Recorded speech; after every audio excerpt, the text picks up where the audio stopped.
Neyanziza nnyo omwami Charles James Nkubuge ne Jennifer Afulufiga n'omulabi waffe owa Asot TV.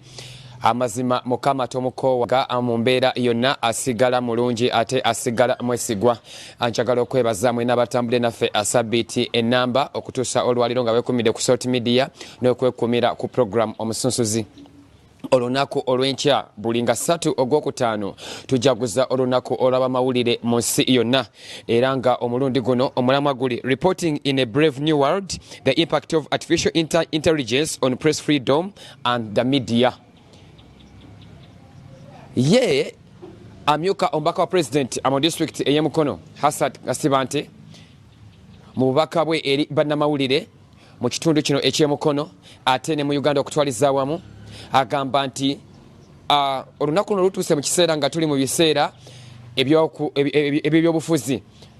Akootidde bannamawulire okulaba nti nga bakola emirimu gyabwe baleme kubeerako kyekubiira oba babeere nga bayimirira ku magolo gaabwe, baleme kwate nabo kuyingira oba kubeera emotion oba kuba nti bayina ebibiina bye bawagira nga bakola emirimu gyabwe.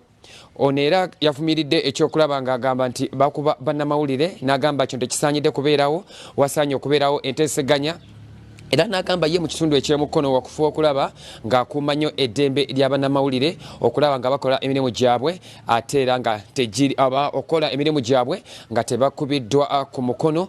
Era yasabye n'okulaba nti bw'aba nga waliwo ebitagenze bulungi batuule nga boogere okusinga bannamawulire okuwandiika bo bye balowooza nti bye baabwe. Era mu ngeri emu bannamawulire bakuutiddwa okulaba nti nga beetanira enkola eriwo eya tekinologiya omupya okusinziira ku Peter Byamugisha ng'ono omukugu mu nkola ya Tekinologiya agamba nti ebiseera bituuse bannamawulire nga bajaguza olunaku luno basaanye okulaba nga bakoppa enkola empya oba nga ku magezi kola empya y'engeri emu gye bagenda ate okulaba ate nga bakola emirimu gyabwe. Kino kituukidde mu kiseera nga wano mu kitundu eky'Emukono ate omu ku munnamawulire munnaffe David Musi Kalyankolo yakamala okubwa abamu ku batuuze mu bitundu eyo eby'eŋŋandu era ng'okukakana ono yamalira ng'ali mu ICU mu ddwaliro erimu gye yali afunira obujjanjabi naye nga twebaza Katonda nti olunaku olwaleero ate ali bulungi.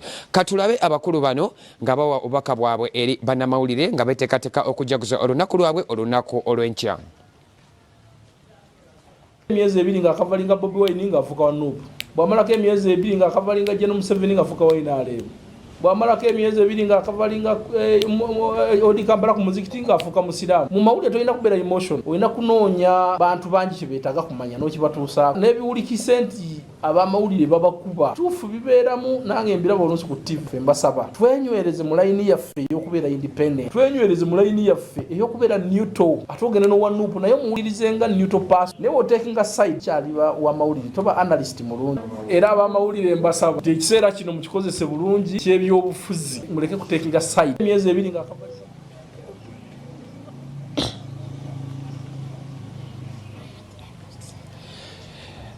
bwatyo RDC ngawa obubaka bwe eri bannamawulire nga beteekerateekera olunaku kujaguza olunaku waabwe olunaku olw'enkya.